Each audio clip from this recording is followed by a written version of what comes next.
नमस्कार दोस्तों, स्वागत है आपका बनारस लिटरेचर फेस्ट के 4th एडिशन में। मैं हूं आपकी होस्ट माही और मैं सनबीम ग्रुप की तरफ से आपका स्वागत करती हूं हमारे शो संवाद में। संवाद एक ऐसी जगह जहां बातें सिर्फ बोली नहीं जाती बल्कि महसूस की जाती हैं। यहाँ शब्दों को अल्फाजों में पिरोया जाता है और अल्फाज कहानियाँ बन जाते हैं। बनारस एक ऐसा शहर जिसकी हर सांस में साहित्य बसता है, जहाँ हर कहानियाँ एक मोड़ ले लेती हैं और हर खामोशी में एक बात छुपी होती है। अगले 3 दिन तक हम साथ होंगे बहुत से बोलने वालों, सोचने वालों और अपने शब्दों, अपनी कलाओं को सुरों और अभिनय के जरिए जिंदा करने वाली आवाज़ों के साथ। तो चलिए शुरू करते हैं हमारा ये हसीन सफ़र। इस सफ़र को खास बनाने के लिए हमारे साथ मौजूद हैं डॉक्टर रवि प्रकाश गुप्ता जी। धन्यवाद सर आपका यहाँ आने के लिए। सर, हम आपसे बनारस के बारे में पूछना चाहेंगे। बनारस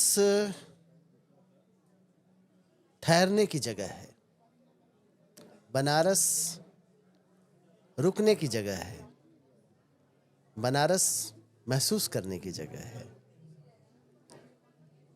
बनारस में होने की जगह है। बनारस बनारस है। Thank you. Thank you sir. Sir, आपकी पुस्तक है ध्यान राजनीति की आधारशिला। आप इसके बारे में क्या कहना चाहेंगे कि आपने इससे क्या सूचना, आप क्या एक संचार देना चाहते हैं इस पुस्तक से सबको? ध्यान हमारे जीवन का अभिन्न अंग है, इंटीग्रल पार्ट है। हम सामान्य रूप से देखते हैं कि कोई भी काम हम करते हैं तो कहते हैं ध्यान से करो, ध्यान से चलो, हाँ, हड़बड़ी में मत चलो, हाँ, ध्यान से सुनो, ध्यान से पढ़ो, ध्यान से लिखो। लेकिन जब राजनीति की बात आती है तो हम कहते हैं राजनीति, अरे दूर रहो, हाँ, हाँ, बात तो सही राजनीति है। ठीक नहीं है। तो मेरा सिर्फ इस पुस्तक के माध्यम से सिर्फ एकमात्र मैसेज है कि ध्यान से राजनीति को भी जानो, ध्यान से राजनीति को भी समझो, ध्यान से राजनीति को भी देखो। राजनीति खराब चीज नहीं है, खराब इसलिए हो गई है क्योंकि हम उस पर ध्यान नहीं देते हैं। बात सही है।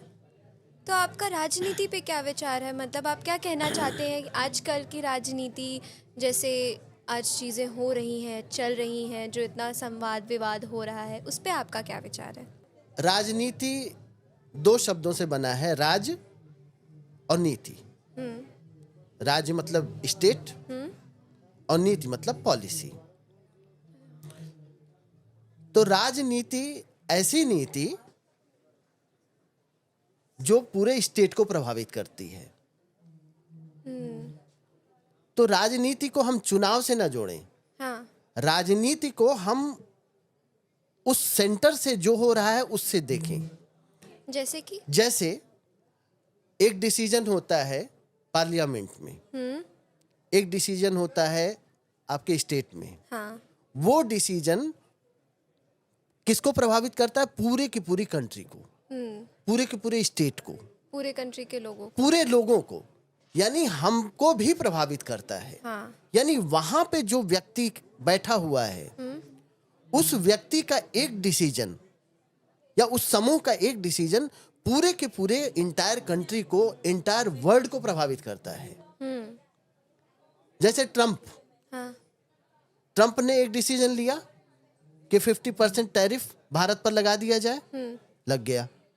अब उससे कितने लोग प्रभावित हुए? सब प्रभावित हुए। बड़ी संख्या में पूरे देश की एम्प्लॉयमेंट, रोजगार, लोग, सारे लोग प्रभावित हुए। प्रभावित कैसे हुए? नेगेटिव वे में प्रभावित हुए।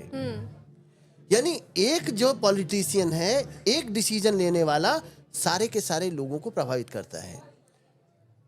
एक व्यक्ति ट्रंप ने यह निर्णय लिया वेनेजुएला के राष्ट्रपति को उठा लिया जाए, वो उठा लिया वहां से। अब वहां गलत है कि सही है, यह निर्णय एक व्यक्ति कर रहा है। बात तो सही। अब उस निर्णय का प्रभाव कितने लोगों पर पड़ा? पूरे के पूरे वेनेजुएला पर पड़ा। ग्रीनलैंड पर कंट्रोल कैसे करना है, वो झूठे सच्चे आरोप लगा करके वो कह रहा है कि हम इसको अपने अंडर में करेंगे। वो कंट्रोल कर रहा है। एक डिसीजन पार्लियामेंट में लिया जाता है कि इस सड़क को चौड़ा करना है, चौड़ा करना है, किनारे के सारे पेड़ को काट दिया जाए। पेड़ को लगाना कितना कठिन काम है, पेड़ बड़े होने में कितना समय लगते हैं, बहुत। लेकिन पेड़ को काटने में कितना समय लगता है?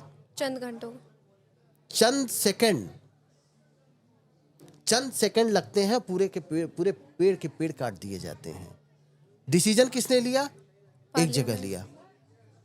तो जो पॉलिटिक्स है, राजनीति है, वो डिसीजन लेने की जगह है, और ऐसे जगह है जहां पे उस डिसीजन का फर्क एक व्यक्ति, एक दो व्यक्ति, एक गांव, दो गांव पे नहीं पड़ता है, पूरी की इंटायर कंट्री पर पड़ता है, लाखों करोड़ों लोगों पर पड़ता है। तो इसका मतलब पॉलिटिक्स जो है वो इतनी इंपॉर्टेंट है कि वहां पे जो व्यक्ति होना चाहिए वो बहुत ही हाई ब्रेन का होना चाहिए, बहुत इंटेलिजेंट होना चाहिए, बहुत सेंसिटिव होना चाहिए, बहुत योग्य होना चाहिए। जो टॉप ब्रेन होती है उसे पॉलिटिक्स में जाना चाहिए, उसे वहां होना चाहिए। क्यों? क्योंकि वहां का एक डिसीजन पूरे के पूरे ग्लोब को, पूरे के पूरे कंट्री को, पूरे के पूरे स्टेट को, पूरे के पूरे सिटी को, सबको प्रभावित करती है। इसलिए राजनीति को ध्यान से करना चाहिए। समझ गए सर। ठीक है सर, आपका आजकल के युवाओं को लेके क्या, जो पुस्तक लिखना चाहते भी हैं लेकिन हिचकिचा जाते हैं, और राजनीति तो आजकल के युवा को कहा जाए तो उनसे अच्छा कोई नहीं समझ सकता, तो आप क्या कहना चाहेंगे इस पे? किसी भी देश में, किसी भी समय में, किसी भी काल में जो बदलाव करता है वो यूथ करता है, युवा करता है। तो यूथ ही चेंज करता है। तो सर, आप इसको 3 शब्द में कैसे कहना चाहेंगे कि आपकी आजकल की युवा को कुछ 3 शब्द में कैसे बताना चाहेंगे? मैसेज सिर्फ ये देना चाहूंगा कि आपकी जिंदगी में, आज का जो यूथ है उसकी जिंदगी में 2047 का टारगेट रखना चाहिए। आप 2047 में कैसा देश देखना चाहते हो, कैसा समाज देखना चाहते हो, कैसा परिवेश देखना चाहते हो, कैसा एनवायरनमेंट देखना चाहते हो, और उसको बनाने के लिए आप अपना कंट्रीब्यूशन दो। समझ गए सर, समझ वो गए। देना आपका काम है, क्योंकि वो आपकी जिंदगी को प्रभावित करेगा। और पॉलिटिक्स खराब चीज नहीं है, राजनीति में इंटरेस्ट लो, और जो पॉपुलर पॉलिटिक्स है उससे बहुत बचो, बहुत सावधान रहने की जरूरत है, क्योंकि आपको सही बात पता न चले, इसके सारे इंतजाम किए गए हैं। तो हम लोग बात कर सकते हैं, आप अपने टीचर से बात करो, आप खुद अपने विवेक का इस्तेमाल करो। आप बहुत इंटेलिजेंट हो, आप गूगल, आप जेमिनाई पे जाओगे, चैट जीपीटी से सवाल करोगे, अच्छी राजनीति क्या होती है वो खूब बताएगा। धन्यवाद सर, बहुत अच्छा लगा आपसे बात करके। और बेटा, हमें भी आपसे बात करके बहुत अच्छा लगा। बहुत बहुत धन्यवाद। धन्यवाद सर।